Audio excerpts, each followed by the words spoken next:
Picture this: a quiet monastery in the heart of medieval Europe, where monks spend their days in prayer and contemplation.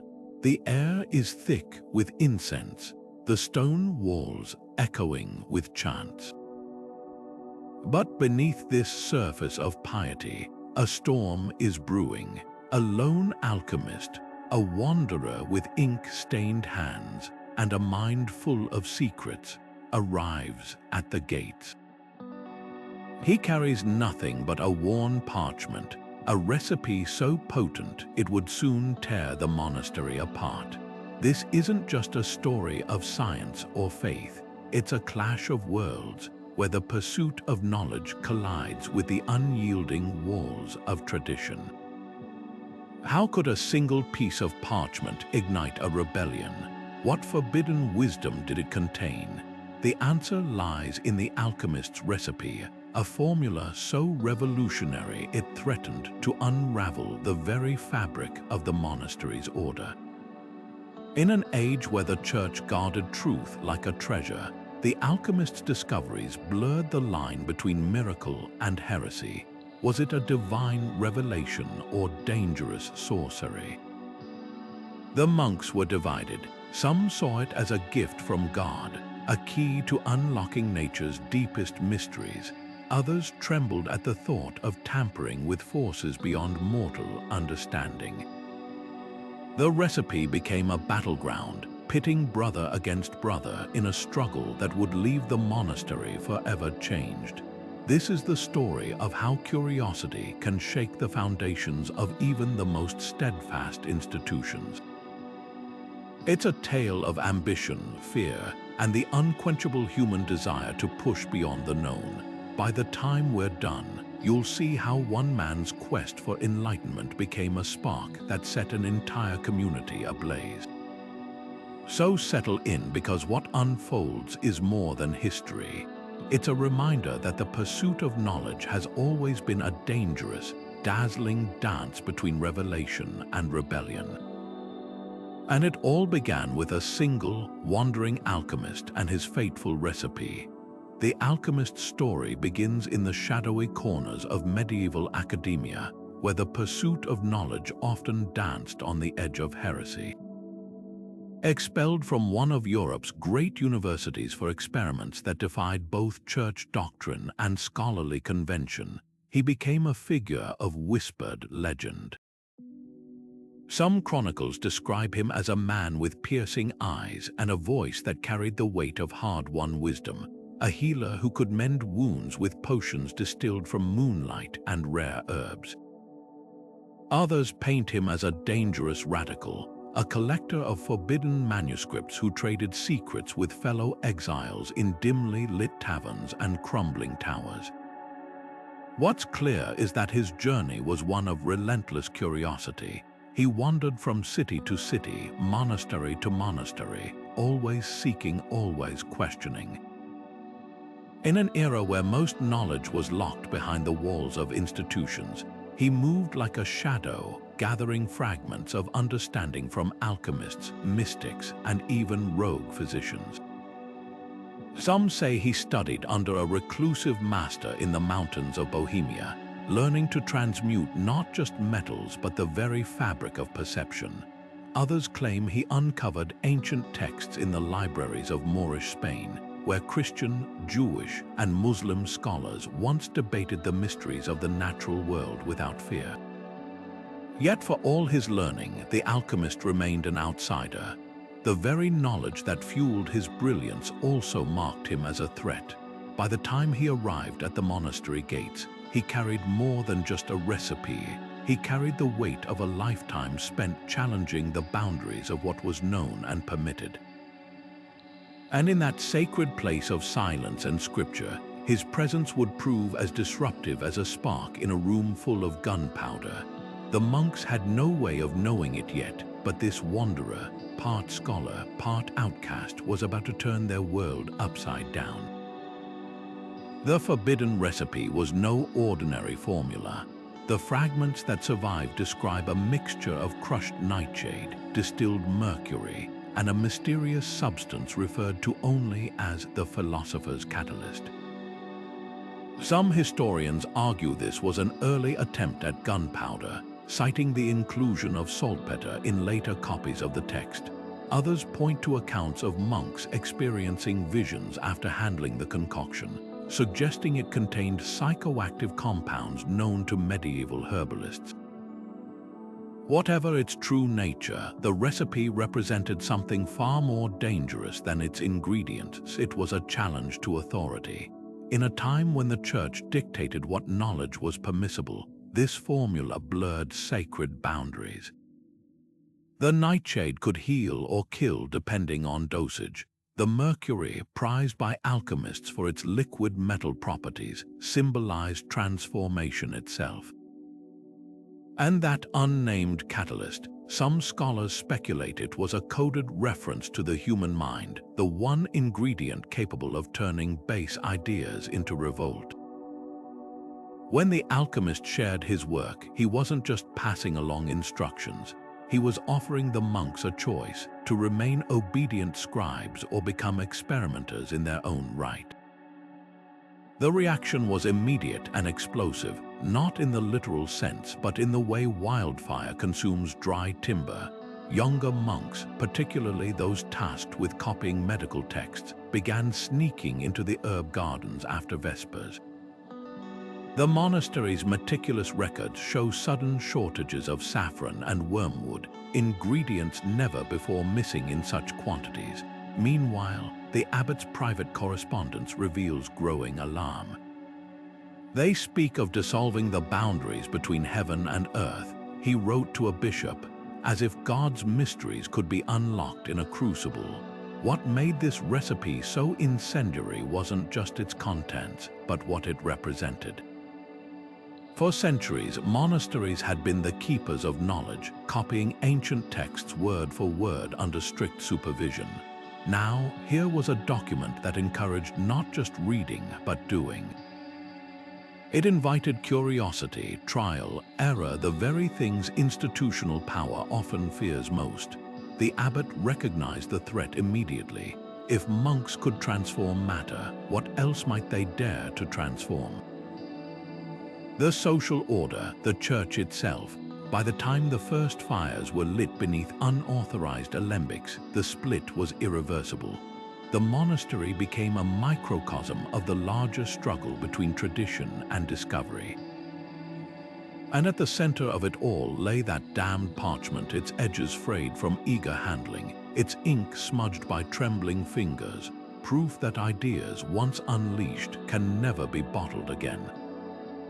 To grasp why the alchemist's recipe ignited such chaos, we need to step inside the monastery's world, a place where every hour, every action, every breath was meticulously governed by rules older than the stones themselves. The abbot wasn't just a leader, he was the living embodiment of divine order, his word carrying the weight of centuries of tradition. Monks rose before dawn for matins, their voices chanting psalms in unison, their hands calloused from copying scriptures letter by letter. Meals were taken in silence, broken only by the murmured readings of sacred texts.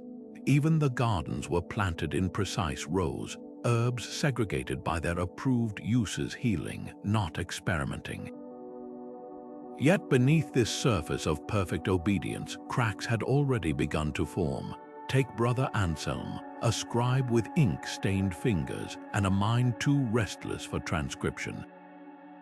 His private notes, discovered centuries later, reveal a monk who secretly sketched the movement of stars between the lines of his prayer books, or Brother Gregory, the infirmarian, who puzzled over why certain herbs eased pain while others brought fever.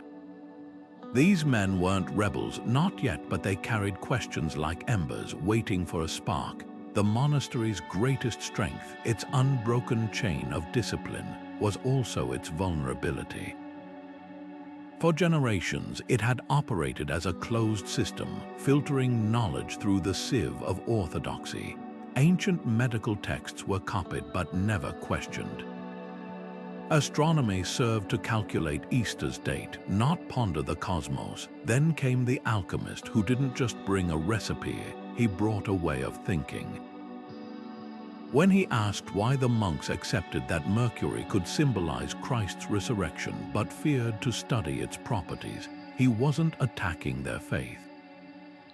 He was revealing a contradiction they'd never dared to name. The abbot sensed the danger immediately. A monk could be chastised for a misplaced pen stroke, but how does one punish curiosity? The old tools, fasting, silence, the lash, were useless against an idea. And that was the true heresy, not the alchemist's potion, but the realization that knowledge could belong to anyone bold enough to seek it. By the time the first alembic was hidden beneath a novice's robe, the rebellion wasn't just about chemistry. It was about who gets to ask why, and whether the answer must always be found in parchment, or if it might also rise from the smoke of a forbidden flame. The alchemist arrived at the monastery gates as autumn's first chill crept through the valley, his cloak damp with travel and his face shadowed beneath a pilgrim's wide-brimmed hat. To the gatekeeper, he was just another soul seeking sanctuary, a weary traveler murmuring blessings and clutching a rosary with practiced devotion. But this was no ordinary penitent. His hands, though calloused from the road, bore the telltale stains of a man who spent his nights hunched over parchment and flame. His sack, supposedly carrying only bread and a flask of holy water, held something far more volatile: vials of quicksilver, bundles of dried herbs tied with silk, and a leather-bound journal filled with diagrams that defied both scripture and natural philosophy. Charisma was his true disguise. He spoke of repentance with such fervor that even the sternest monks nodded in approval. He knelt at vespers with the humility of a saint, yet his eyes, sharp as a falcon's, missed nothing. The infirmary's herb cabinets, the scriptorium's locked chests of parchment, the way Brother Matthias lingered after compline to trace constellations on the cloister walls. Within days, he'd identified the restless ones, the scribe who sketched skeletal hands in the margins of psalters, the cellarer who secretly flavored communion wine with exotic spices.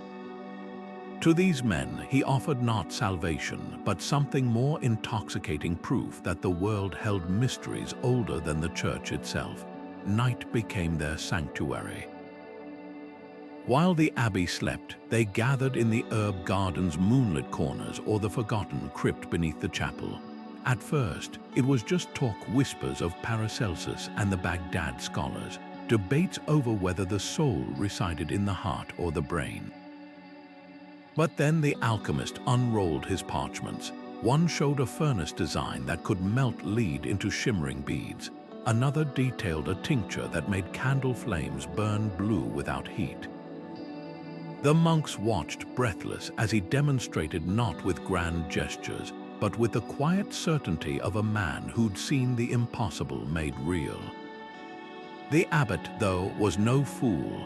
He noticed the sudden hush when he entered rooms, the way certain brothers now smelled of sulfur and crushed mint. When he found a scrap of parchment near the well, scribbled with symbols that matched no known liturgy, he recognized the danger. This wasn't mere disobedience, it was the unraveling of centuries of control. A monastery's strength lay in its unity, its rhythms as predictable as the tides. Now, beneath his very feet, men were daring to ask questions with no answers in the rule of Saint Benedict. By the time he ordered the alchemist's quarters searched, the damage was done.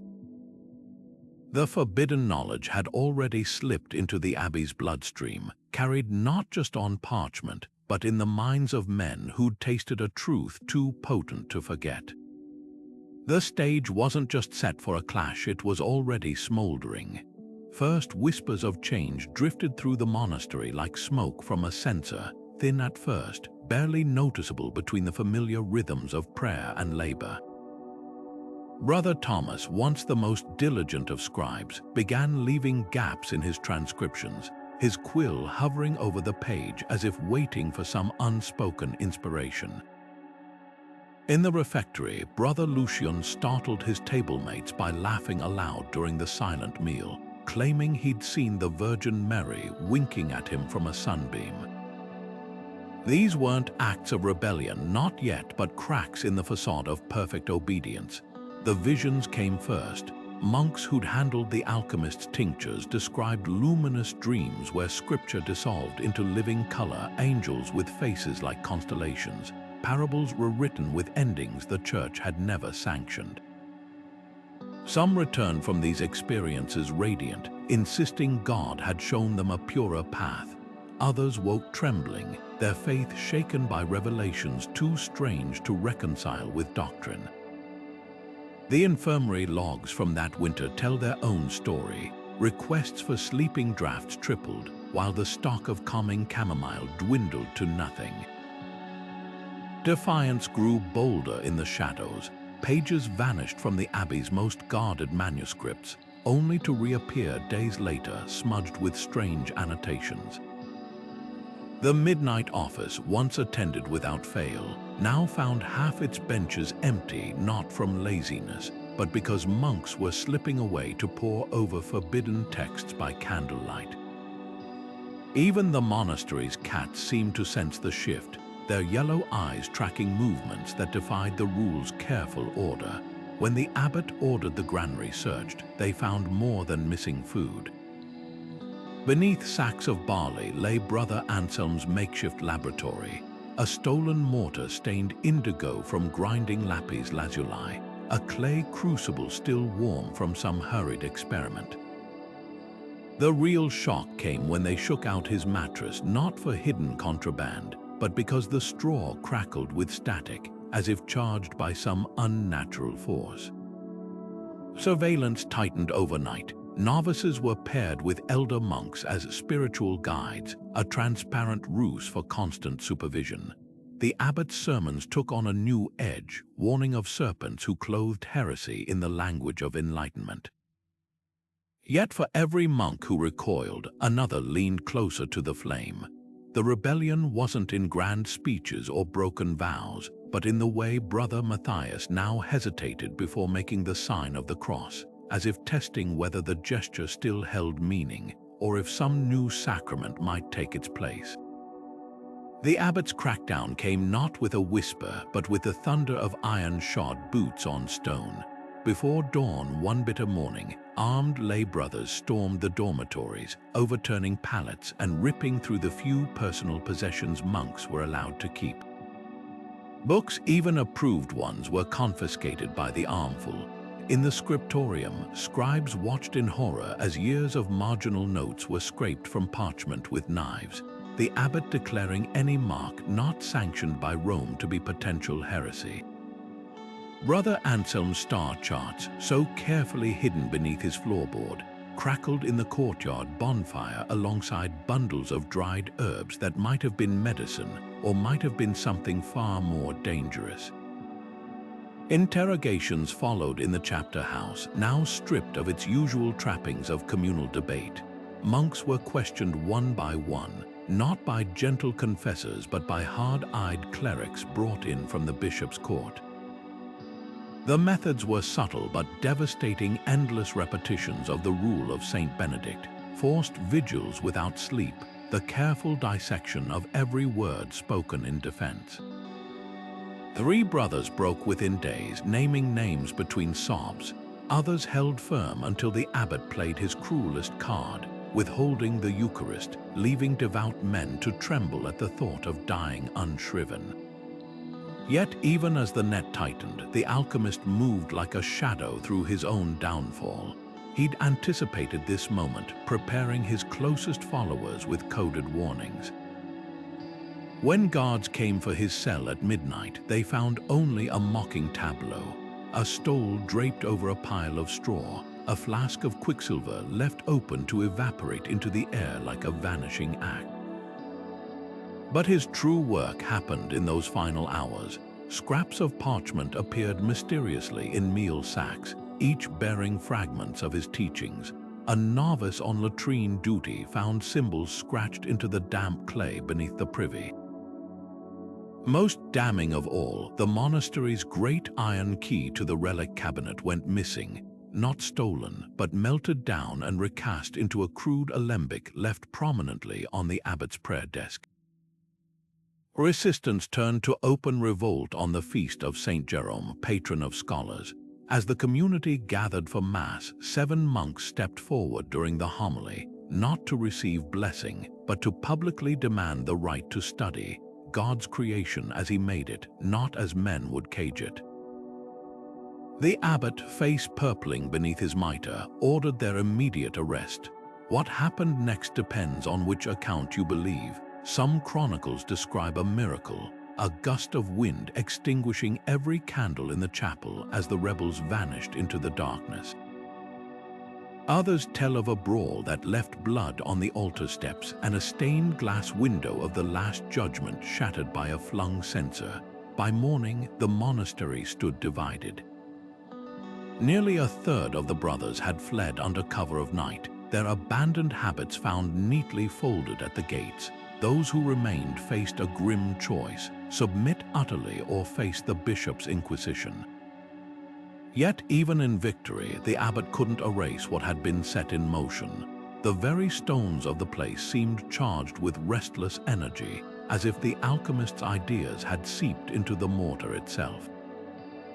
And somewhere beyond the abbey walls, whispers spoke of a new brotherhood no longer bound by vows of silence, but by something far more dangerous: the unshakable belief that knowledge, once awakened, could never again be put to sleep. The night air hung thick with the scent of crushed herbs and damp parchment as the rebels moved through the cloisters like shadows. Moonlight bled through the stained glass windows, painting the stone floors in fractured colors, saints and martyrs watching silently as their devotees turned the abbey's own rituals against it. The alchemist's disciples had planned meticulously. Brother Anselm slipped a tincture into the guards' evening ale, a potion that left them slumped against the gatehouse, caught between waking and dreaming. Brother Matthias used his knowledge of the abbey's hidden passages, ones meant for fleeing invaders, to lead a dozen men straight to the scriptorium. Their weapons weren't swords, but something far more dangerous: glass vials clinking in their sleeves, pages of forbidden diagrams tucked into their belts. When they burst into the abbot's chambers, he was kneeling in prayer, as if expecting them. The sight gave them pause. Here was the man who'd ruled their lives with scripture and scourge, now frail in his nightshirt, his breath visible in the cold air. But the moment of hesitation shattered when Brother Lucian, once the meekest of novices, held up a vial of swirling mercury. "You called it heresy," he said, voice trembling with something between fear and exultation. But what if it's revelation? The abbot's reply was lost to history. Some say he spat a curse, others claim he wept. What's certain is that by dawn, the monastery's great iron keys hung from the rebels' belts, and the scriptorium's locked chests yawned open, their contents spread across the copying tables like a feast. For 3 days, the rebels ruled like scholar kings. They burned no books contrary to later accusations, but they did something more subversive. They annotated them. Margins once reserved for illuminations of saints now crawled with equations, sketches of the human eye dissected, maps of the heavens that placed Earth not at the center, but spinning wildly among the stars. In the chapel, they replaced the sacramental wine with a concoction that made tongues loosen and visions bloom. Monks who'd spent lifetimes murmuring Latin now debated in the vulgar tongue, arguing over whether God's miracles were acts of divine will or natural laws not yet understood. Their triumph was as fragile as the glass alembics they prized. By the 4th day, villagers began whispering of devil's work within the abbey walls. A milkmaid swore she'd seen the Virgin's statue weeping blood, though whether from grief or some alchemical trick, none could say. When the bishop's soldiers arrived, they found the gates unbarred, the rebels too engrossed in their experiments to post guards. The confrontation was brief but brutal. Brother Matthias died clutching a burning parchment to his chest, its ashes swirling up like a last defiance. Brother Lucian vanished into the woods, pursued by hounds and legend. Yet the rebellion's true end came not with violence but with silence. The Church, ever pragmatic, erased it from official records. The Abbey's chronicles for that year show only a gap, a blank page where history should be. But in the village taverns, in the coded notes smuggled into herbalists' manuals, the story lived on. The alchemist was never found, though for decades after, travelers spoke of a healer in the mountains who could make a dying man's fever break with a single sip of silvery liquid. And every spring, when the monks processed through the cloister garden, they'd step carefully around the patch where no herbs would grow, where the earth, some said, had been salted not with hatred, but with something far more dangerous, the indelible stain of an idea that refused to die. The alchemist's disappearance became the stuff of whispered legend, each version more elaborate than the last. A woodsman swore he'd seen a figure in a tattered cloak wading into the mist of a mountain spring, dissolving like salt in water. A traveling merchant claimed to have met a silver-eyed hermit in the Black Forest who could turn river stones into lumps of pure lead. The bishop's men, for their part, circulated a grimmer tale, a charred body found in a remote farmhouse, its fingers clutching a vial of uncanny blue liquid. But no grave ever bore his name, and no court record confirmed his capture. He simply slipped from history's grasp, leaving behind only questions and the faint scent of sulfur on the wind. His recipe, though, refused to fade. The monks who survived the purge smuggled fragments of his work out in psalm books and hollowed out loaves of bread.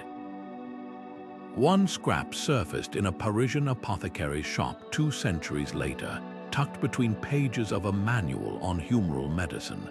Another was found sewn into the lining of a Venetian nobleman's doublet, its ink faded but its symbols still pulsing with cryptic energy. These weren't just instructions for potions, they were maps of a worldview.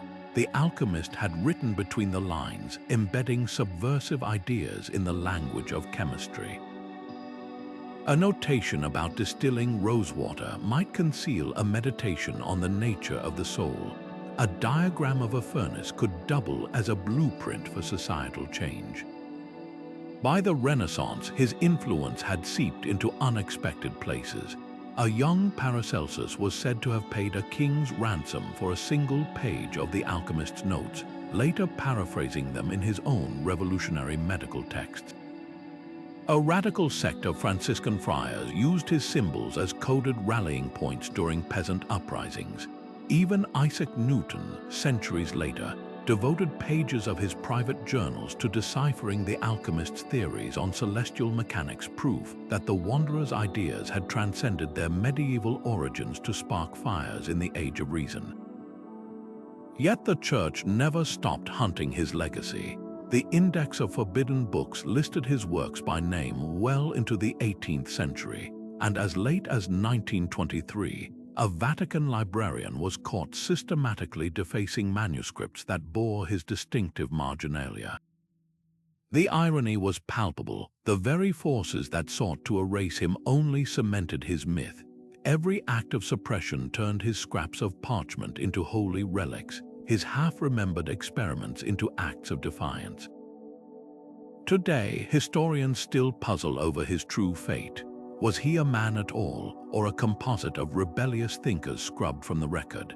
The answer might lie in the way his story shifts, with each retelling sometimes a warning, sometimes an inspiration, but always a reminder that ideas outlive their creators. In the end, the alchemist achieved the one transformation he'd always sought. He turned himself into something no fire could destroy, no decree could silence. Not a heretic, not a saint, but a spark that refused to go out. The monastery walls stood silent in the years that followed, their stones holding secrets tighter than any vault. On the surface, order had been restored, the rebel monks purged, the remaining brothers subjected to relentless inspections. The bishop appointed a new prior to oversee daily operations, a hard-eyed man who carried a list of forbidden texts in his sleeve and smelled of vinegar-soaked parchment. Matins began precisely at the 3rd hour. The refectory fell silent as ever during meals, and the herb gardens now grew only the basil and thyme approved by Rome. Yet beneath this veneer of discipline, the place had changed. Former cells stood empty, their doors nailed shut like sealed tombs. The scriptorium, once bustling with scribes, now housed only a handful of elderly monks who copied scripture with trembling hands, their quills monitored by junior clerics. Even the Abbey's prized library suffered not from flames but from meticulous censorship. Pages containing marginalia were excised entirely, leaving manuscripts gap-toothed like broken smiles. The abbot, though nominally reinstated, moved through the cloisters like a ghost. His once unquestioned authority now bore the taint of failure, and his correspondence with the bishop revealed a man pleading to salvage his legacy. "Let no record remain," he wrote in one desperate letter, "lest future generations mistake chaos for revelation." But the purge's cruelest toll wasn't in shattered glass or scorched parchment. It was in the silence that settled over the brothers who remained. Conversations died when footsteps echoed in the corridor. Eyes that once sparkled with intellectual fervor now dulled into submission. A visiting archbishop noted in his diary that the monks resembled well-trained hounds who startle at their own shadows. The vibrant debates that once animated the cloisters had been replaced by rote recitations, the very air thick with unspoken questions, yet some sparks refused to be smothered. In the dead of night, coded messages still passed between trusted hands, scraps of parchment tucked into loaves of bread, symbols scratched onto the underside of pews. The infirmarian's logs from that era tell a curious tale, an uptick in requests for sleeping drafts that coincided with the arrival of certain pilgrims.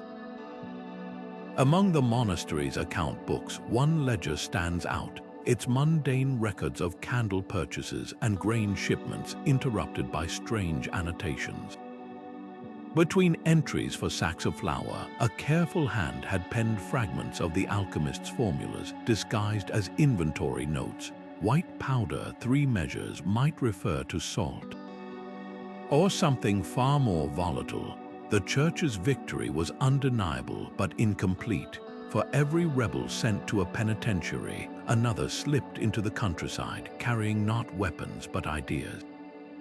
A fugitive monk turned up decades later as an advisor to a German prince, his treatments for fever suspiciously reminiscent of the alchemist's mercury tinctures. A village midwife began using a strange blue salve that healed wounds twice as fast as convent remedies. Even within the monastery's walls, the rebellion lived on in subtler ways. A novice caught sketching the human circulatory system where saints should be, a choir that hesitated just a breath too long before singing the credo. History would remember this place as a bastion of orthodoxy, its chronicles scrubbed clean of dissent. But the stones tell another story. Press your ear to the cloister walls on a still evening, and you might hear it, the faintest echo of a question asked 6 centuries ago, lingering like the scent of crushed herbs after rain. Some truths refuse to stay buried. Some rebellions never truly end. The recipe's survival reads like a medieval thriller, scraps of parchment hidden in wax-sealed jars beneath floorboards, symbols disguised as embroidery on altar cloths, entire passages memorized by monks who later recited them to scribes in distant cities. What the church failed to burn, it couldn't control. Within decades of the monastery's purge, variants of the alchemist's formula began surfacing in places no censor could reach. A Florentine physician's diary from 1432 describes a most wondrous elixir shown to him by a traveling friar, its ingredients matching the nightshade and mercury combination from the original text. A Hungarian noblewoman's household accounts list payments to an anonymous scholar for instruction in the Bohemian arts, alongside sketches of glass vessels identical to those used in the monastery's illicit experiments. What made these fragments so dangerous wasn't their chemical properties, but their philosophy. Unlike traditional alchemical texts obsessed with turning lead to gold, the alchemist's work treated transformation as a metaphor for human potential. A single surviving line, preserved in a Venetian grimoire, captures it perfectly. As the crucible alters metal, so the mind alters truth. This radical idea that knowledge wasn't fixed but malleable rippled through Europe's intellectual underground. When Paracelsus declared centuries later that the dose makes the poison, he might as well have been channeling the alchemist's belief that even heresy could be medicinal in proper measure. The Church's censors hunted these texts with singular obsession. In 1511, a Dominican inquisitor in Cologne intercepted a shipment of tainted psalters, whose gilded borders concealed alchemical notations. But for every manuscript seized, a dozen slipped through. Printers in Basel and Lyon began embedding the recipe's symbols into innocuous woodcuts, a moon here, a serpent there, creating a visual language recognizable only to initiates. By the time the scientific revolution dawned, the alchemist's ideas had mutated beyond recognition, merging with emerging disciplines. Robert Boyle's groundbreaking work on gas laws borrowed apparatus designs eerily similar to those in the monastery's confiscated sketches. Even Isaac Newton's notebooks reveal margins filled with the same angular symbols once scraped from the Abbey's walls. Historians still spar over whether these connections prove direct influence or mere coincidence. But the pattern is undeniable. Wherever the recipe's fragments traveled, they left fingerprints on the glassware of progress. A French apothecary's 17th century tincture of enlightenment used distillation methods matching the alchemist's notes. An obscure German sect's claim to have unlocked the divine geometry of matter echoed the original parchment's most cryptic passage. Like a whisper passed through too many lips, the formula's specifics blurred, but its essence endured, proof that some ideas refused to die. They simply change form, waiting for the right moment to ignite anew. The clash between the alchemist and the monastery wasn't just a local dispute, it was a single spark in the bonfire of a centuries-long war between curiosity and control. Across medieval Europe, similar battles played out in lecture halls, royal courts, and yes, even cloistered scriptoriums.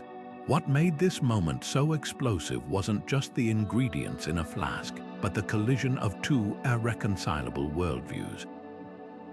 On one side stood the Church, guardian of a universe where every leaf, every star, every drop of rain had its place in a divine hierarchy. On the other, figures like the alchemist, men and women who saw not just order in nature, but patterns begging to be unraveled. Take the case of Peter Abelard, the 12th century philosopher whose love affair with Heloise became legend. His real transgression, arguing that logic could illuminate faith, that scripture should withstand questioning like any other text. For this, he was condemned as a heretic, his books burned.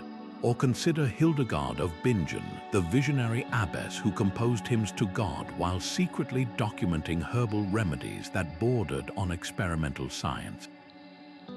These weren't rebels by nature, they were thinkers trapped in an age that hadn't yet decided if curiosity was a virtue or a sin. The monastery's panic becomes understandable when you realize what was at stake.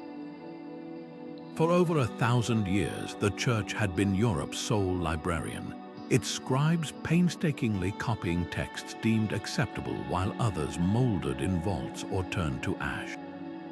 The alchemist's recipe threatened more than doctrine. It undermined the very idea that truth could be owned, controlled, doled out in measured portions like communion wafers. When Brother Anselm dared to ask why mercury behaved differently than holy water, he wasn't just questioning chemistry. He was challenging a system where the answers were supposed to be already written, final, absolute. Yet history has a way of bending toward those who ask inconvenient questions. Within decades of the Monastery's rebellion, scholars in places like Padua and Bologna were dissecting cadavers to map the human body, their work funded by wealthy patrons hungry for progress.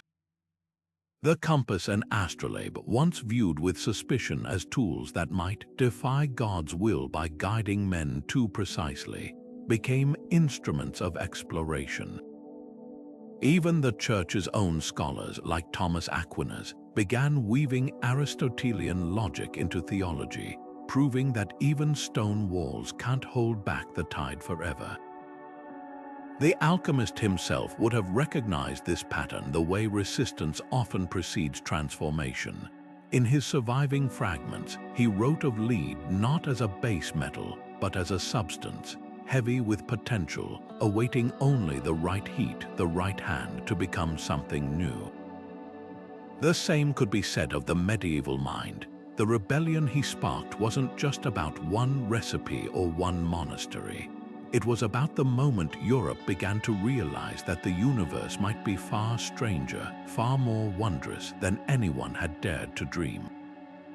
And that realization, once it took hold, would change everything. The alchemist's disappearance didn't mark the end of his influence. It merely scattered his ideas like seeds carried by the wind. Within decades, whispers of his work began surfacing in the coded languages of secret societies sprouting across Europe. The Rosicrucians, with their manifestos dripping with alchemical imagery, spoke of an invisible college of enlightened minds, a direct echo of the monastery's doomed brotherhood. Freemasons adopted symbols that mirrored the alchemist's diagrams, compasses intersecting with crucibles, squares framing celestial maps. These weren't just coincidences. They were traces of a lineage, a hidden thread connecting rebellious monks to Renaissance visionaries who dared to dream beyond dogma. What made these groups so dangerous to authorities wasn't their rituals or secrecy. It was their radical belief that knowledge belonged to anyone worthy enough to seek it. The Rosicrucian text Fama Fraternitatis, published in 1614, could have been ripped from the monastery's own struggles. It told of a brotherhood preserving ancient wisdom in the face of persecution, dispersing across borders to keep their teachings alive. Sound familiar? The parallels to the alchemist's followers fleeing into the night with vials and parchments are uncanny. Even their methods matched, encrypted messages hidden in plain sight, like a 16th century Masonic ledger from Strasbourg that listed quicksilver purchases alongside mundane supplies, just as the monks had done centuries before. Yet the most fascinating twist lies in how these societies sanitized their origins. By the 18th century, Freemasons had polished the alchemists' rough-edged rebellion into genteel philosophy, their lodges swapping clandestine labs for mahogany tables and brandy snifters. The Rosicrucians, meanwhile, wrapped themselves in layers of Christian mysticism, distancing their symbolism from its heretical roots. This wasn't betrayal, it was survival. To endure, dangerous ideas needed new costumes. The same mercury that once bubbled in forbidden monastery flasks now adorned Masonic aprons as a symbol of enlightenment. The nightshade that sent monks into visions became metaphorical darkness to be overcome in initiation rites. Historians still debate how much these groups actually knew versus what they appropriated. A Venetian inquisitor's report from 1623 describes intercepting a letter between Rosicrucians referencing the Bohemian experiment, likely the monastery uprising. But was this first-hand knowledge or just legend repurposed? The line blurs further when you examine surviving Masonic catechisms, where questions about the lost key and the Brethren of the Crucible suggest more than passing familiarity. What's undeniable is the pattern. Whenever established power tried to erase certain ideas, they resurfaced elsewhere, wearing new masks but carrying the same spark. Today's fascination with secret societies, from Dan Brown novels to conspiracy theories, proves the alchemist's greatest legacy. It's not about coded texts or hidden symbols, but the enduring human itch to believe that somewhere, somehow, forbidden knowledge still waits. When we pore over Renaissance paintings for hidden geometry or scrutinize Founding Fathers' letters for Masonic cues, we're replaying the Monastery's rebellion in modern key. The difference: now the rebels wear hoodies instead of habits, trading parchment for encrypted hard drives. But the dance remains the same. Authority builds walls, curiosity finds cracks, and the story never truly ends. After all, what's a firewall but the modern equivalent of a bishop's seal on a library door? At first glance, the alchemist's bubbling flasks and cryptic symbols might seem like pure mysticism. But beneath the arcane language lay something far more practical: the foundations of modern medicine. Those mercury tinctures and nightshade extracts weren't just attempts to turn lead into gold. They were early experiments in pharmacology, painstakingly recorded by healers who lacked our scientific vocabulary but shared our desperation to cure suffering. When the alchemist slipped his recipe into the monastery's scriptorium, he wasn't just stirring rebellion. He was offering an alternative to the church's insistence that illness could be prayed away. Consider the historical context. Medieval Europe's medical knowledge was a patchwork of ancient Greek humoral theory, folk remedies, and ecclesiastical doctrine. The church taught that disease stemmed from sin or divine punishment, making penance as valid a treatment as any herb. Monasteries did maintain infirmaries, but their cures leaned heavily on relics and ritual boiled moss from a saint's tomb, water blessed by a bishop's touch. Against this backdrop, the alchemist's methods must have seemed radical indeed. His insistence that fevers could be broken by carefully measured doses of mineral compounds, or that wounds healed faster under sterile dressings, directly challenged the notion that healing required divine intervention. The recipe's ingredients tell their own story. Nightshade, in precise doses, could ease pain, a crude anesthetic centuries before ether. Mercury, though toxic in large quantities, was later used to treat syphilis. Even that enigmatic philosopher's catalyst might have been an early antibiotic. Some scholars suggest it resembled mold extracts similar to those that would one day give us penicillin. What the church dismissed as heresy, history reveals as proto-science, a system of trial and error that laid groundwork for everything from antiseptics to chemotherapy. Yet the suppression of these practices wasn't just about theology. There was power in controlling healing. When only priests could intercede with heaven for cures, the sick remained dependent on the church's authority. The alchemist's greatest crime wasn't his potions, but his democratization of knowledge. By teaching monks to distill their own medicines, he threatened an entire economic and social order built on spiritual intermediation. No wonder the abbot reacted so violently. If common men could heal with chemistry, what need had they for holy water or indulgences? The rebellion's legacy lingers in modern hospitals. That tension between faith and science still with us. Alternative medicine debates, vaccine hesitancy, even the placebo effect, all echo the monastery's ancient struggle. Perhaps the alchemist's true breakthrough wasn't any single cure, but the revolutionary idea that understanding nature could be as sacred as invoking divine will. After all, if God created herbs and minerals, why wouldn't their secrets be worth uncovering?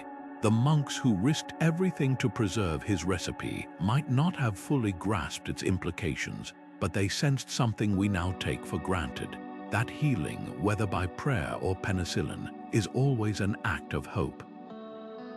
The monks who embraced the alchemists' forbidden knowledge weren't reckless apostates, they were men caught between certainty and curiosity, their souls strained like parchment pulled too tight.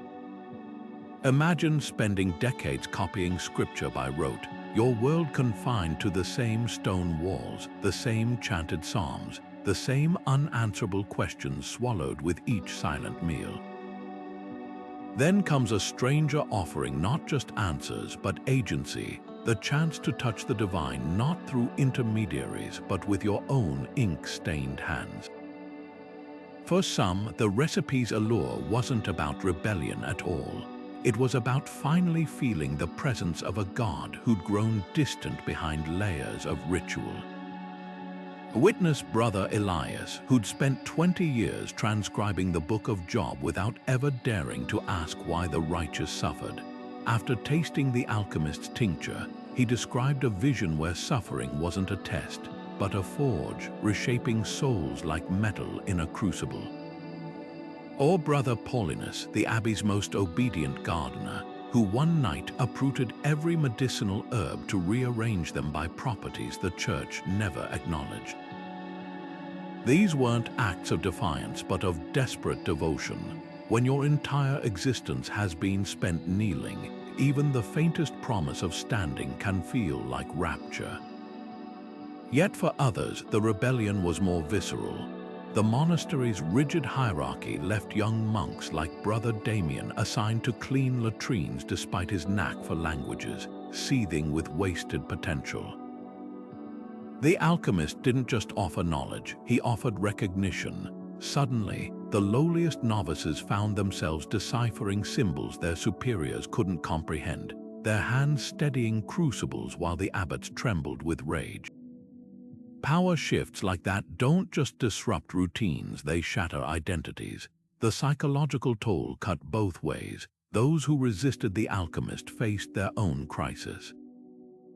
Why did God allow heresy to flourish if faith alone was armor? Why did the recipe's elixirs heal when holy water failed? Every unanswered question became a crack in their certainty. Even the abbot's fiercest loyalists began checking their reflections in mercury pools, searching their eyes for traces of doubt. What's haunting isn't that these men risked damnation, it's that they no longer feared it. The real rebellion wasn't in the alembics or the stolen herbs, but in the moment a monk realizes eternity might hold more mysteries than his creed allowed. And that realization, once kindled, burns longer than any witch's pyre. The medieval church wielded its authority like a blacksmith's hammer, unyielding, precise, and capable of crushing anything that dared resist its shape. When whispers of the monastery's alchemical rebellion reached Rome, the response was swift and merciless. A papal legate arrived within weeks, his retinue including not just clerics but armed men whose swords had been blessed for the purpose of cleansing. The punishment doled out to the surviving rebels wasn't merely about silencing dissent, it was a calculated performance, a warning to anyone who might entertain similar ideas. Broken fingers for scribes who'd copied forbidden texts, tongues branded with hot irons for those who'd preached the alchemist's doctrines. The Abbey itself was subjected to a ritual of purification so thorough that even the mortar between stones was scrubbed with lye and holy water. This wasn't just justice, it was theater. History reveals a pattern. A century before the alchemist's arrival, the Cathars of southern France had been exterminated in a crusade that turned entire cities into pyres. Their crime, believing the material world was corrupt and that salvation came through secret knowledge, a notion uncomfortably close to the alchemist's own teachings. Decades later, the Hussites in Bohemia would rise up, demanding communion for the laity and rejecting papal authority. Their leader, Jan Hus, was burned at the stake despite a promise of safe passage, his ashes scattered into the Rhine as if even particles of his body carried contagion. The message was clear: heresy wasn't just wrong, it was a disease that required eradication. What made the Church's reaction so brutal wasn't simply dogma, it was fear.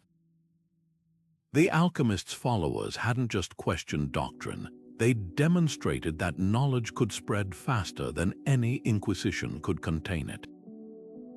A single vial of mercury passed from hand to hand became a symbol. A scrap of parchment copied in secret became a manifesto. In an era before printing presses, the Church could still control the flow of information, but only if dissent was stamped out before it took root. That's why the monastery's library wasn't just censored. It was rebuilt from scratch, with every new manuscript inspected by 3 separate clerics before being chained to its lectern. Yet suppression often backfires. The Cathars vanished, but their defiance lived on in songs sung by troubadours, whose death sparked a revolution that reshaped Bohemia. And the alchemist, his ideas seeped into the cracks of history, resurfacing wherever men dared to think beyond the boundaries of their age. The Church understood something modern regimes still grapple with. You can burn books, but ideas are smoke. They cling to clothing, slip under doors, and rise again where you least expect them. Every execution, every auto da fe was an admission that faith in the power of truth could be just as unshakable as faith in the divine. And that, perhaps, was the most dangerous heresy of all. The rumor of hidden libraries began in the shadow of the monastery's purge, whispered by fugitive monks as they vanished into the forests and mountains. Some claimed the alchemist had entrusted his complete works to a network of sympathizers, apothecaries, midwives, even itinerant actors who could smuggle knowledge in plain sight. One persistent legend speaks of a traveling player's troupe that sewed fragments of his formulas into the linings of their costumes, performing morality plays by day while decoding alchemical symbols by firelight. Another tells of a wine merchant's cellar in Avignon, where barrels supposedly hid hollowed-out compartments stacked with parchment, their inks protected from dampness by layers of beeswax and wool. For centuries, scholars have chased these ghosts. In 1789, a French antiquarian uncovered a cache of papers beneath the floorboards of a ruined priory, recipes for liquid moonlight and diagrams of celestial machinery, all written in the same angular hand as the monastery's surviving fragments. The discovery vanished during the Revolution, likely looted by a soldier who mistook the vellum for scrap parchment to wrap musket balls. More recently, a German chemist tracing mercury contamination in a 16th century well stumbled upon a lead-lined box containing glass slides etched with the alchemist symbols, their purpose still debated. Were they laboratory notes, encryption keys, or perhaps something more unsettling, blueprints for devices no medieval workshop should have been able to construct? The most tantalizing clue surfaced in 1944, when a Polish resistance fighter hiding in a crypt beneath Krakow noticed strange carvings on the stones. Closer inspection revealed not just random markings, but a meticulous catalogue titles like the Book of Ashes and the Mirror of Unmaking, works referenced in heresy trials but never recovered. Were they buried elsewhere, destroyed, or had someone, centuries ago, transcribed them onto surfaces no censor would think to check? The crypt's walls held no answers, only the silent hum of possibility. What makes these lost texts so revolutionary isn't just their content, but their context. The alchemist lived at the crossroads of 3 intellectual traditions: the empirical rigor of Islamic chemists, the mystical numerology of Jewish Kabbalah, and the Christian scholasticism that dominated medieval Europe. His manuscripts might reveal how these streams converged, how a man trained in monasteries could pen treatises on distillation that echo the precision of Al-Razi, or why his sketches of the human body resemble both anatomical studies and Kabbalistic maps of the divine. Some historians suspect his complete works were never books at all, but an oral tradition passed down through initiates, each generation adding layers of metaphor until the original science became indistinguishable from myth. The hunt continues today, armed with tools the Abbot could never have imagined.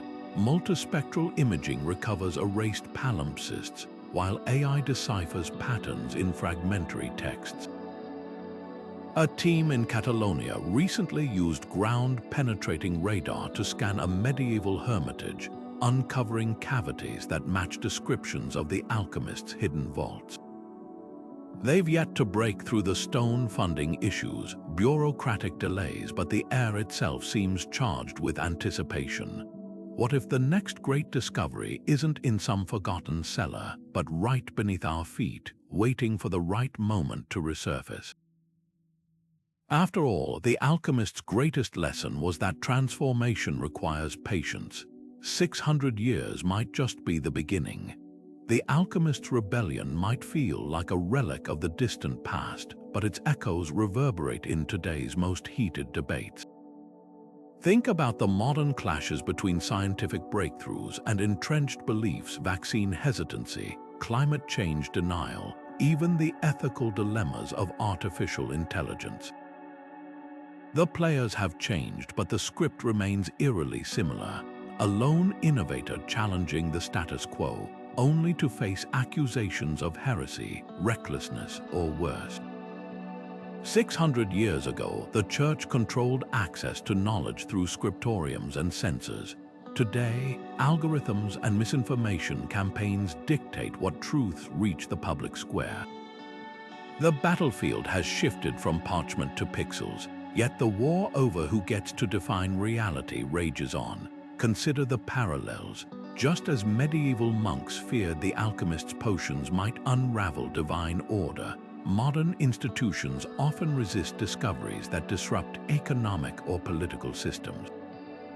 The backlash against stem cell research mirrored the monastery's panic over mercury experiments, both seen as tampering with the natural order. Social media platforms banning controversial studies recall the Abbot's bonfires. Each era's gatekeepers convinced they're protecting society from dangerous ideas. Even the alchemist's tactics find their digital counterparts. Encrypted messages replaced by blockchain, secret societies by anonymous forums, and those coded herbals by peer-reviewed papers buried in paywalled journals.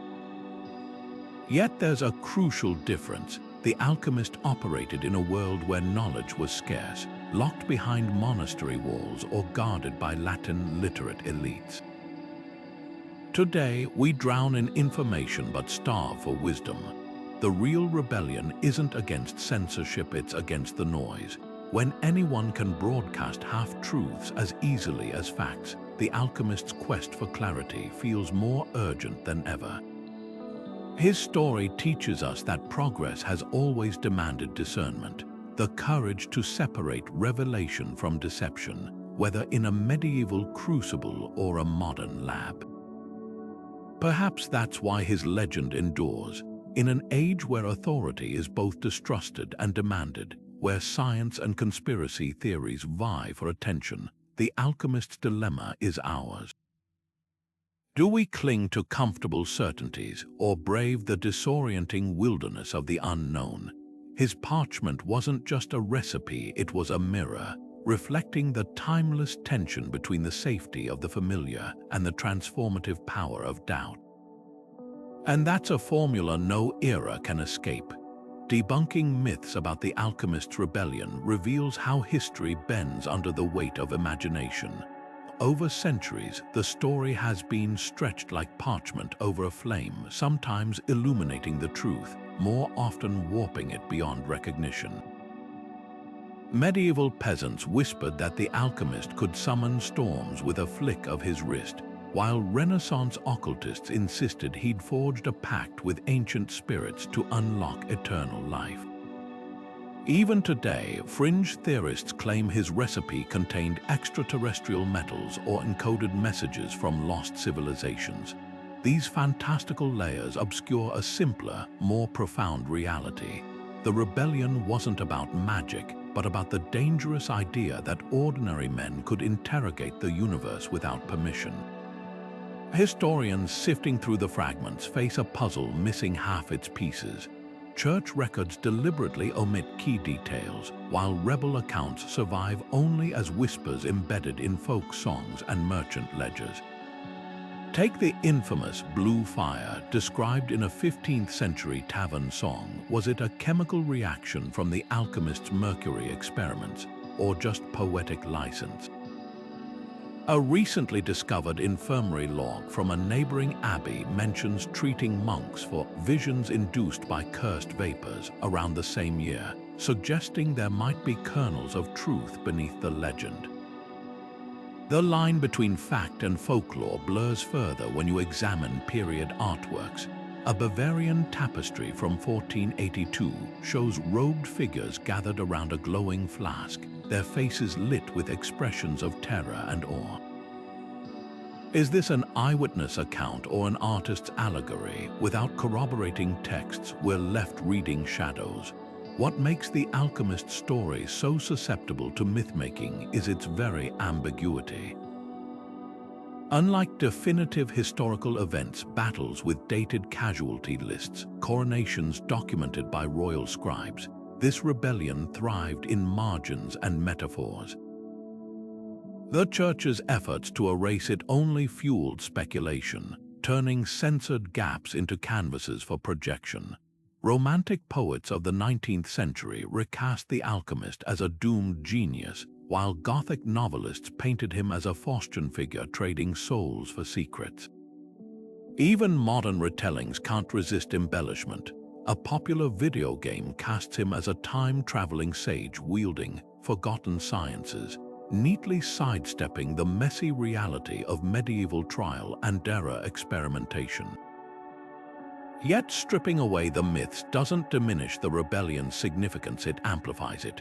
The truth is far more subversive than any wizardry. A man with no title, no wealth, and no official standing managed to destabilize an institution that had ruled minds for centuries, using nothing but a vial of quicksilver and the power of an unanswered question. That's the real magic, the alchemical reaction that occurs when curiosity meets repression, sparking chain reactions no authority can fully contain. The legends got one thing right: the alchemist did possess a kind of supernatural power. Not the ability to transmute lead into gold, but something far rarer, the courage to let knowledge burn unchecked, even when the flames licked at his own hands. The Alchemist's rebellion didn't just smolder in laboratories and clandestine meetings. It bled into the art of the age, transforming pigments and parchment into silent battlegrounds. In the years following the monastery's purge, illuminators began slipping heresy into holiness, their quills dancing between obedience and defiance. A psalter commissioned for a wealthy bishop might feature a golden dove representing the Holy Spirit, but look closer and its wings mirror the exact angles of the alchemist's furnace design. Tapestries woven for cathedral walls depicted saints holding chalices that, to the trained eye, were unmistakable renditions of glass distillation apparatus. Even the gargoyles leering from rooftops took on new meaning. Some bore faces contorted not in demonic grimaces, but in the ecstatic expressions of monks mid-vision, their stone tongues curled as if tasting the alchemist's elixir. The Church's official art told one-story cautionary tales of hubris and divine retribution. Mystery plays performed in town squares featured a recurring villain, the Cunning Man, a robed figure who promised forbidden knowledge before being dragged to hell by devils with bellows and crucibles. But the subtext was richer. In a surviving script from Burgundy, the Cunning Man's final monologue contains coded references to the Philosopher's Stone, delivered with such poignant defiance that audiences reportedly wept. Was this mere theatrical flourish or a scribe's quiet tribute? The line between condemnation and homage blurred further in the margins of liturgical manuscripts, where bored monks doodled symbols resembling the alchemist's mercury sigils next to solemn hymns. Some artists risked everything, A fresco in a remote Tuscan chapel shows Saint Michael weighing souls, except one scale holds not a sinner but a glowing vial.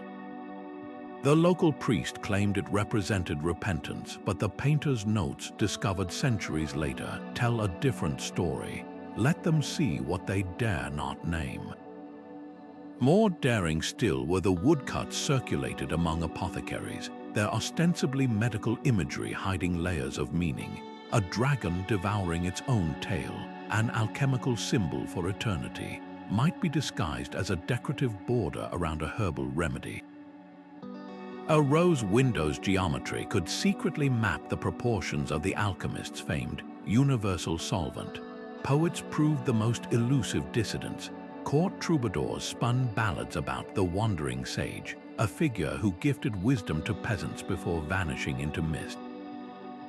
Their lyrics dripped with double meanings. A line about the rose that blooms in winter might reference the alchemist's red elixir, while the knight who sought the grail in his own heart echoed his belief that transformation began within. Even children's rhymes carried traces, like the German lullaby warning of the miller who ground starlight into flour, a clear nod to the forbidden recipe's celestial aspirations. The most fascinating works, though, were those that weaponized ambiguity. A triptych in a Bruges church appears at first glance to depict the adoration of the Magi, until you notice the star guiding them is a smudge of vermilion pigment identical to the alchemist's described philosopher's catalyst. Is it deliberate or a coincidence of materials? The debate rages among art historians to this day. Similarly, a set of choir stalls carved with basilisks and phoenixes could be read as moral warnings, or as a step-by-step allegory for the alchemical process, hidden in plain sight beneath the clergy's very seats. What makes these artistic rebellions so powerful is their resilience. You can burn a book, but how do you censor a stained glass window's play of light? How do you purge every folk tune hummed in a tavern, or scrape meaning from the curve of a stone saint's smile? The alchemist's real legacy wasn't in flasks or formulas, but in the proof that art could be both weapon and sanctuary, a way to keep truth alive when words were too dangerous to speak aloud. Centuries later, we're still deciphering their messages, like archaeologists brushing dust from a palimpsest, revealing layer upon layer of defiance disguised as devotion.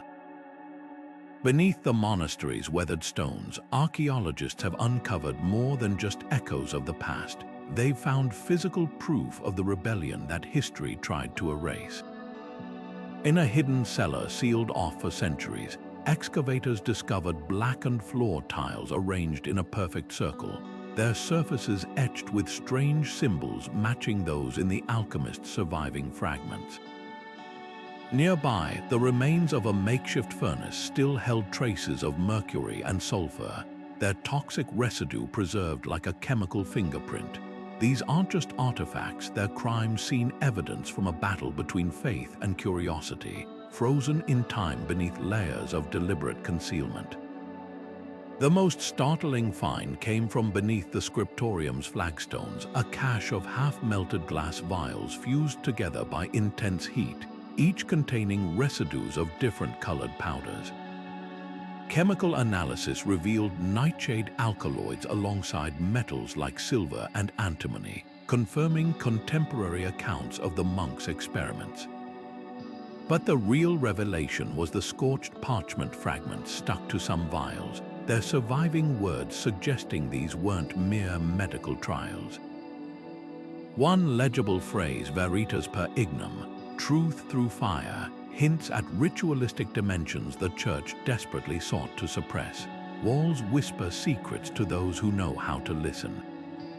Infrared scans of the cloister's north corridor revealed layers of plaster covering elaborate murals too heretical to display openly. Ghostly images emerge, men in monastic robes tending bubbling flasks while celestial bodies whirl overhead, a direct challenge to the medieval worldview. Even more provocative are the recently uncovered prisoner graffiti in the Abbey's detention cells. Crude but unmistakable, these carvings depict the alchemist symbols alongside dates that correspond to the rebellion's peak, suggesting incarcerated monks kept their faith in forbidden knowledge even as their brothers broke under interrogation. Perhaps the most poignant discovery was a single leather glove found wedged behind a choir stall, its fingertips stained blue from handling lapis lazuli pigment. At first glance, it seems insignificant until you notice the careful stitching where the wearer reinforced the thumb and index finger, the exact spots where a scribe's grip would wear thin. This wasn't just any monk's glove, but one belonging to someone who spent years illuminating manuscripts before turning his skills to illicit diagrams. A personal item makes the rebellion heartbreakingly human, not some abstract historical event, but the story of individuals who risked everything for a glimpse behind the universe's curtain. Modern technology continues peeling back layers of deception. Multispectral imaging on seemingly blank parchment scraps has resurrected erased texts describing distillation techniques far ahead of their time.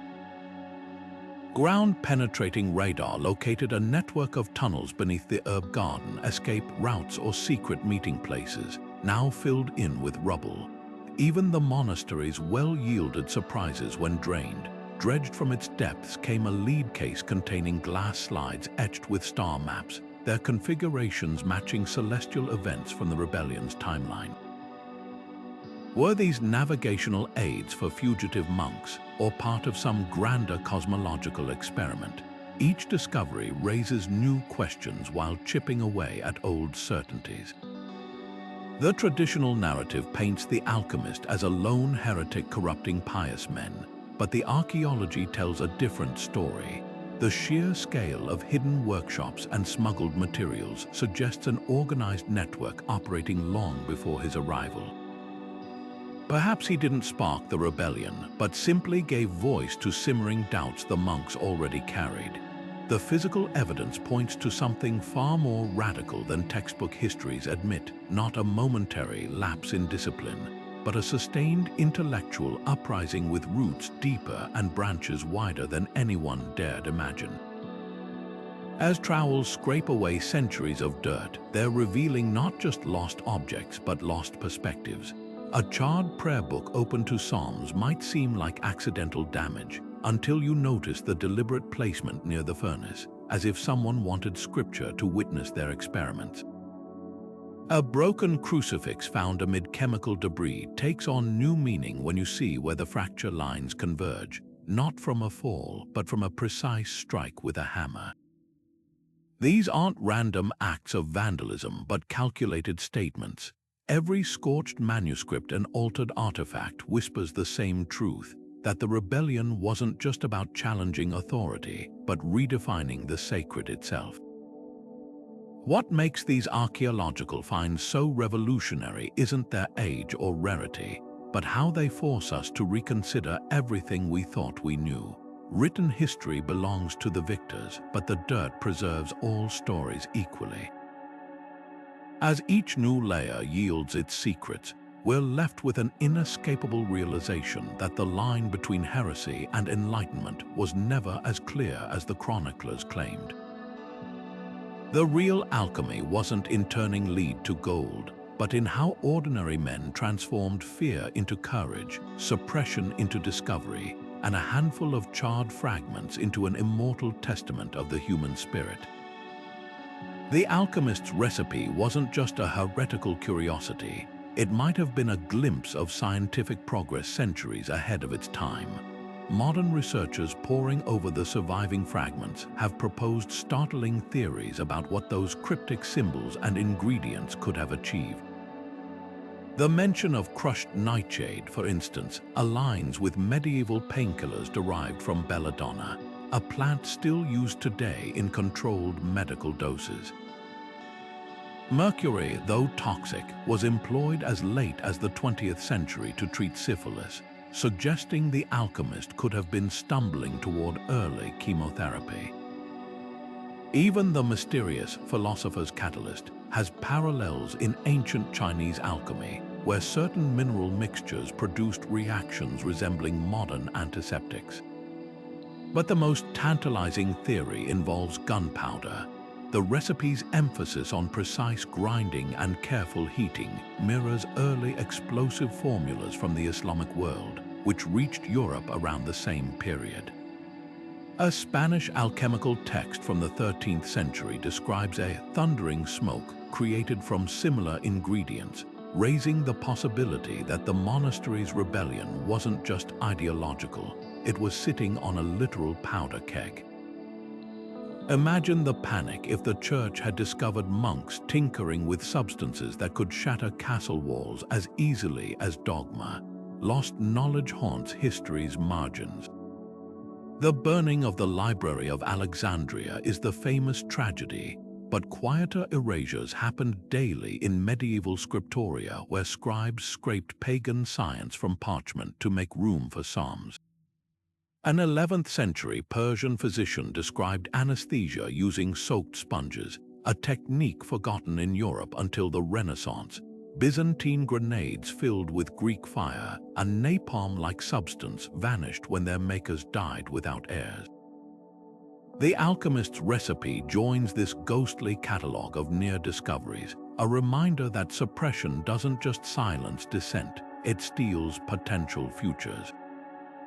Reconstructing the exact formula is impossible now, but its legacy lingers in how we view medieval science.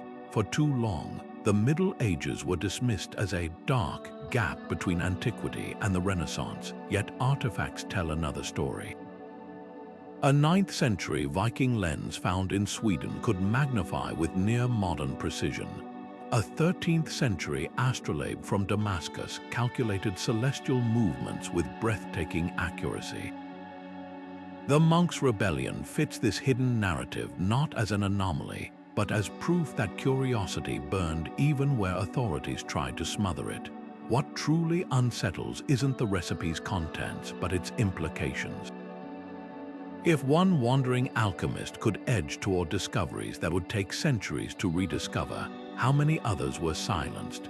The bishop's bonfires might have consumed more than parchment. They could have erased roads not taken in medicine, chemistry, even physics.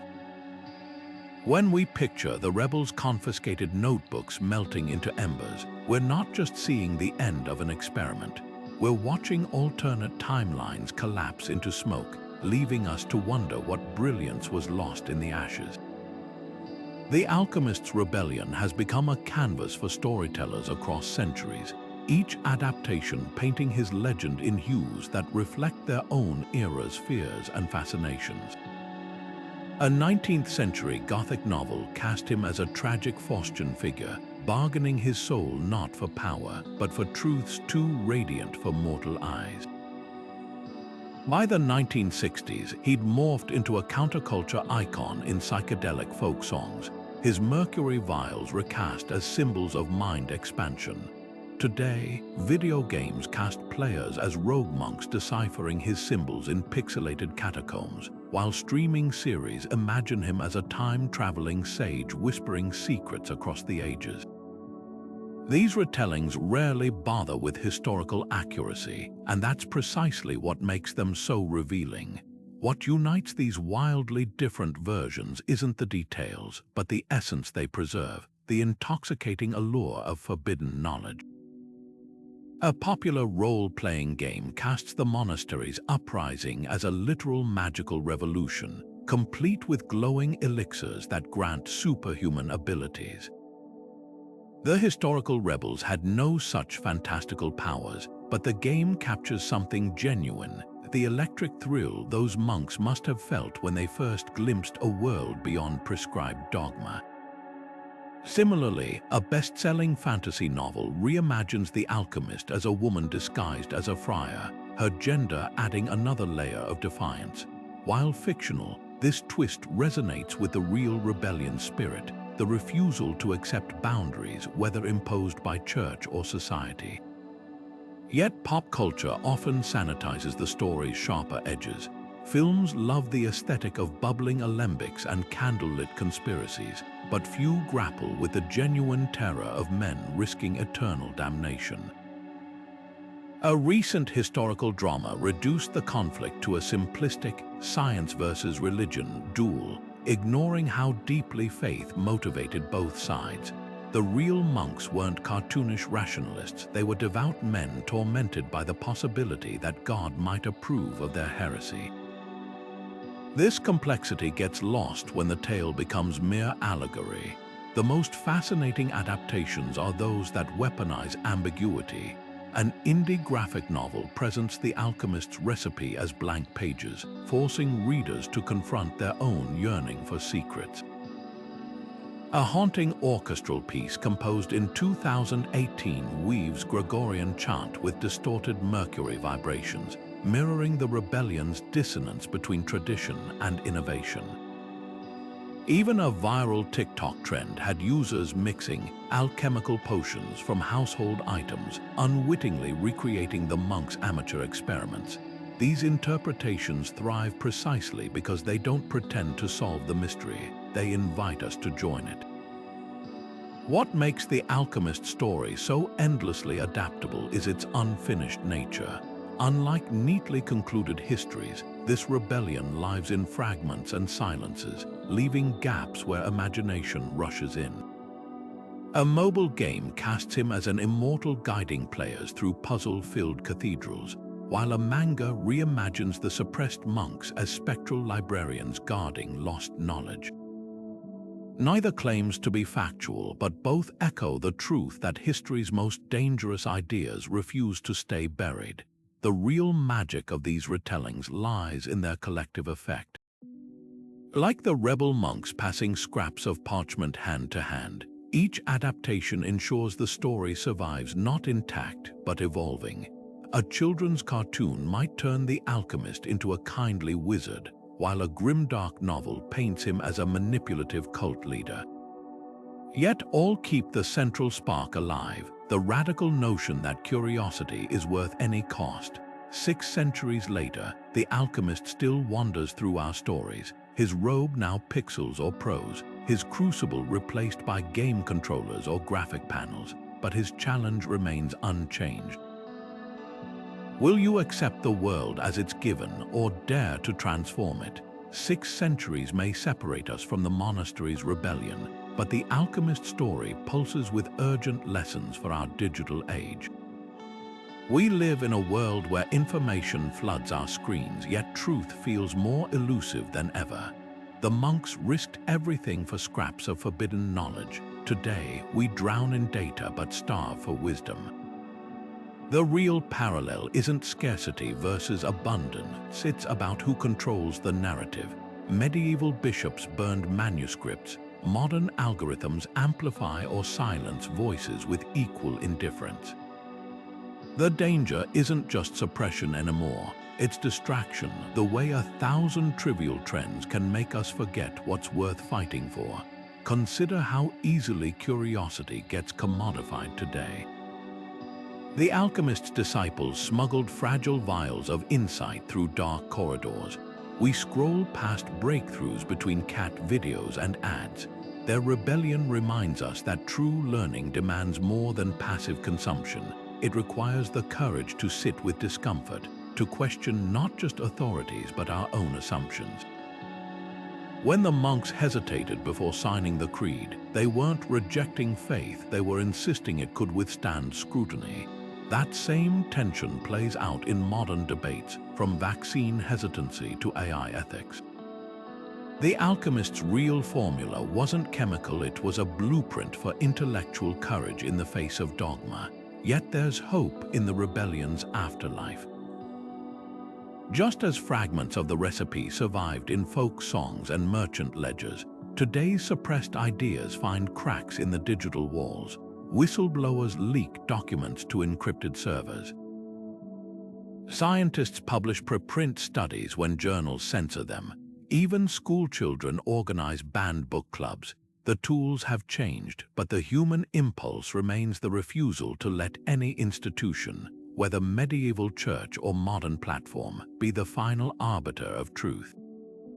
The alchemist's greatest lesson might be this: knowledge doesn't just want to be free, it insists on it. Like mercury slipping through fingers, it seeps into cellars and chatrooms, tavern songs and memes. Every time we fact-check a viral lie or preserve a disappearing archive, we reenact the monks' quiet defiance.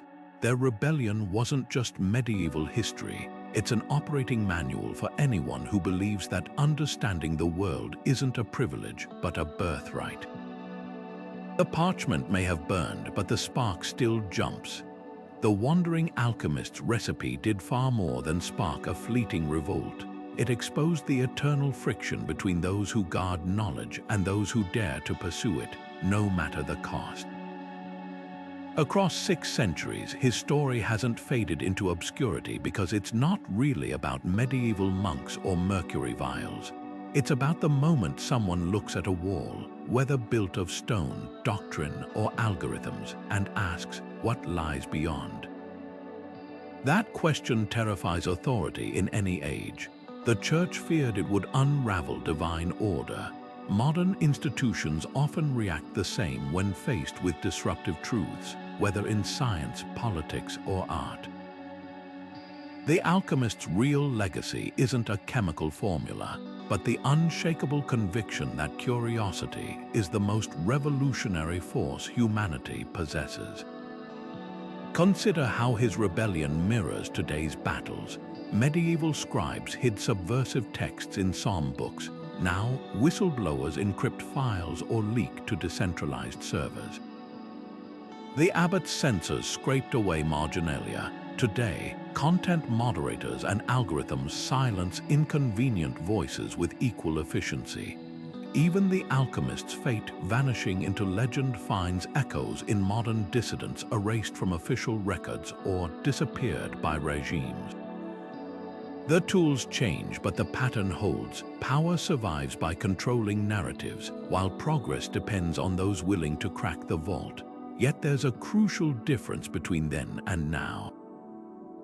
The monks fought for scraps of knowledge in a world where information moved at the speed of a horse. We're drowning in data but starving for wisdom, our attention fractured by endless noise. The alchemist's challenge wasn't just to seek truth, but to recognize it amidst deception, a skill even more vital today. When misinformation spreads faster than fact, when deep fakes blur reality, his real lesson emerges. Truth isn't just something you find. It's something you build, test, and defend day after day. So as we close this chapter, let's not romanticize the past. The alchemist wasn't a flawless hero, and the rebels weren't naive idealists. They were flawed, frightened men gambling their souls on the hope that understanding the world might bring them closer to the divine. That tension between faith and doubt, tradition and discovery, still defines us. The next time you encounter a forbidden question, whether in a history book or a headline, remember, every era has its monks hiding parchments, its abbots lighting bonfires. The only question is which role you'll play. If this journey into the shadows of history resonated with you, consider this your invitation to keep exploring. Smash that like button if you crave more untold stories. Subscribe to join our community of curious minds and drop a comment below. What modern recipes do you think future generations will see as revolutionary? The past isn't a distant country, it's a mirror reflecting our own struggles back at us if only we dare to look.